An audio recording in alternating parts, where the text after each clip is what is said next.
অনেক কঠিন ছিল।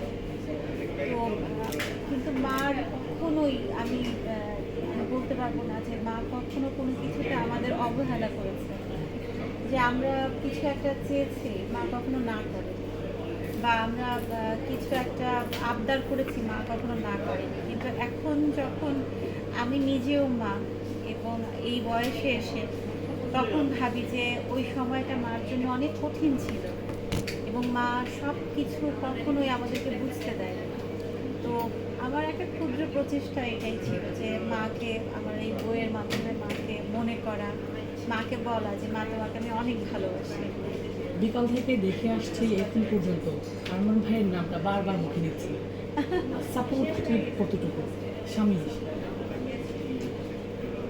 ও অনেক অনেক মানে সাপোর্টিভ বলতে মানে ওর ওর কথা বলে শেষ হবে না। কারণ এমন না যে শুধু আমার ব্যাপারে, আমাদের বাসার প্রতিটা মানুষের ব্যাপারে, মানে আমার ছেলে, বাসার সব কিছু। মানে আমি বললাম না যে আমি আমি কথায় কথায় আমার মার সাথে কথা বলছিলাম যে মা বারবার আমাকে বলছে যে তুমি এটা বই আকারে বের করো। ও ঠিকই কথাটা মাথায় নিয়েছে, বলেছে যে না মা এটা যেহেতু বলেছে তোমার এটা করা উচিত। এবং আরমানের সবচেয়ে বড় গুণ হলো যে ও অনেক বেশি যত্নবান একটা মানুষ। ও সবাইকে সব কিছু খুব যত্ন নিয়ে করে। এবং আজকের যে এই ছোটোখাটো যে অ্যারেঞ্জমেন্টটা আপনারা না আসলে তো সম্ভবই ছিল না, কিন্তু এই খুব অল্প সময়ের মধ্যে আরমানি কিন্তু অ্যারেঞ্জ করেছে।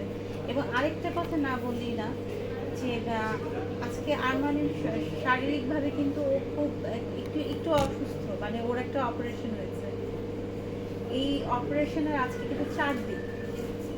এই 4 দিন এই অবস্থাতে কিন্তু ও সব কিছু ও ও এগুলো গুছিয়েছে, মানে একদম সাজিয়ে গুছিয়ে সব কিছু যেভাবে অ্যারেঞ্জ করা। তো আমি আমি বারবার বলছি যে আমি নিজেই নার্ভাস হয়ে যাচ্ছি যে আজকে মাত্র ডে 4, তুমি কীভাবে সব কিছু কী করবা। কিন্তু আমি মনে হয় আমি না বললে আপনারাও মনে হয় বুঝতে পারতেন না যে এই এই ওর এরকম একটা অপারেশনের মধ্যে দিয়ে ও এই সব কিছু গুছিয়েছে। একজন স্ত্রী হিসেবে আরমান ভাই, আপনি আমার স্ত্রী, স্বামী হিসেবে ওনাকে কত দিবেন? মার কত দিবেন? 100-তে 100। আপু, আমি আপনার কিছু কবিতা লিখেছেন জানতে চাই। প্রথম যে কবিতাটা লিখেছেন অসমাপ্ত গল্প, আসলে আমাদের যে মানব জীবন, আমরা একটা সময় তো আমাদের শেষ হতেই হবে। এই অসমাপ্ত জীবনটা